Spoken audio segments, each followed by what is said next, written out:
चीन और अमेरिका के बीच खुला व्यापार युद्ध जारी है। न अमेरिकी राष्ट्रपति डोनाल्ड ट्रंप पीछे हटने के लिए तैयार हैं और न चीनी राष्ट्रपति शी जिनपिंग रत्ती भर भी झुकने को राजी। 2 अप्रैल को अमेरिका के लिए ट्रंप के कथित लिबरेशन डे से पहले ही चीन के साथ टैरिफ वॉर शुरू हो गया था। तब से लग रहा था जैसे कि किसी की नीलामी में बोली लग रही है। एक पैतरा अमेरिका चलता है तो दूसरा चीन। अभी का हाल यह है कि अमेरिका में आने वाले चीनी सामानों पर 145% टैरिफ वसूला जा रहा है, तो चीन में आने वाले अमेरिकी सामानों पर 125% टैरिफ लगाया जा रहा है। इन सभी उठापटक में एक बात तो साफ है कि ट्रंप ने जो उम्मीद लगाई थी कि चीन बैकफुट पर जाते ही उनके सामने लाचार नजर आएगा, वैसा कुछ हुआ नहीं है। चलिए आपको एक टाइमलाइन के जरिए बताते हैं कि चीन ने अब तक अमेरिका पर कैसे जवाबी पलटवार किया। दरअसल 1 फरवरी 2025 को ट्रंप ने चीन पर 10% जबकि मैक्सिको और कनाडा पर 25% टैरिफ लगाया। 3 फरवरी को ट्रंप ने मैक्सिको और कनाडा पर लगाए 25% की टैरिफ को रोक दिया, लेकिन चीन को कोई राहत नहीं दी और 4 फरवरी से सभी चीनी सामानों पर 10% टैरिफ लागू हो गया। इसी दिन चीन ने घोषणा की कि वो अमेरिकी कोयले और एलएनजी पर 15% टैरिफ और कच्चे तेल और कृषि मशीनरी, बड़े डिस्प्लेसमेंट कारों और पिकअप ट्रकों पर 10% टैरिफ लगाएगा। 10 फरवरी से ये प्रभावी हो गया। वहीं 4 मार्च को ट्रंप ने कुछ अपवादों के साथ चीन पर अतिरिक्त 10% टैरिफ और मैक्सिकन और कनाडाई आयात पर 25% टैरिफ लगाया। इसी दिन चीन ने अमेरिकी कृषि उत्पादों पर 10 से 15% टैरिफ लगाकर अपना विरोध दर्ज कराया, जो मार्च 10 तक प्रभावी हुआ।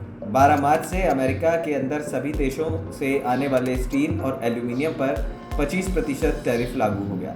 चीन पर पहले से ही 20% टैरिफ लगा हुआ था, इसलिए चीन से आने वाले स्टील और एल्यूमिनियम पर कुल मिलाकर अमेरिका में 45% टैरिफ वसूला जाने लगा। फिर आया 2 अप्रैल वाला लिबरेशन डे। ट्रंप ने तमाम देशों पर रेसिप्रोकल टैरिफ के एक पैकेज की घोषणा की। चीन पर टैरिफ में 34% की वृद्धि देखी गई। 5 अप्रैल से 10% का बेसिक टैरिफ लागू हुआ और 9 अप्रैल से पूरा टैरिफ वसूला जाने लगा। जवाब में चीन ने 10 अप्रैल से अमेरिकी वस्तुओं पर 34% टैरिफ लगाने की घोषणा की। बारी अब ट्रंप की थी। ट्रंप ने चीन के जवाबी टैरिफ का विरोध किया और धमकी दी कि अगर चीन पीछे नहीं हटा तो 34% के अलावा 50% का और टैरिफ लगाया जाएगा।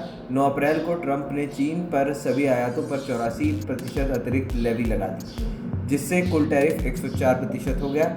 9 अप्रैल को ही चीन ने अमेरिकी वस्तुओं के आयात पर 84% के जवाबी टैरिफ की घोषणा की। फिर इसी दिन ही ट्रंप ने तत्काल प्रभाव से चीनी आयात पर टैरिफ बढ़ाकर कम से कम 145% तक कर दिया। ट्रंप ने इस दिन तमाम दूसरे देशों पर लगाए रेसिप्रोकल टैरिफ पर तो 90 दिन की रोक बेसिक टैरिफ बना रहा लगा दी, लेकिन चीन को ऐसी कोई राहत नहीं मिली। वहीं चीन ने 4 अप्रैल को 7 रेयर अर्थ मेटल्स के निर्यात पर प्रतिबंध लगाने की घोषणा की। न्यूयॉर्क टाइम्स की रिपोर्ट्स की माने तो चीनी सरकार ने 6 रेयर अर्थ मेटल्स के निर्यात पर प्रतिबंध लगाने का आदेश दिया, जो पूरे तरीके से चीन में ही रिफाइन होती है। साथ ही रेयर अर्थ मैग्नेट के निर्यात पर भी रोक लगाया, जिनमें से 90% चीन में उत्पादित होते हैं।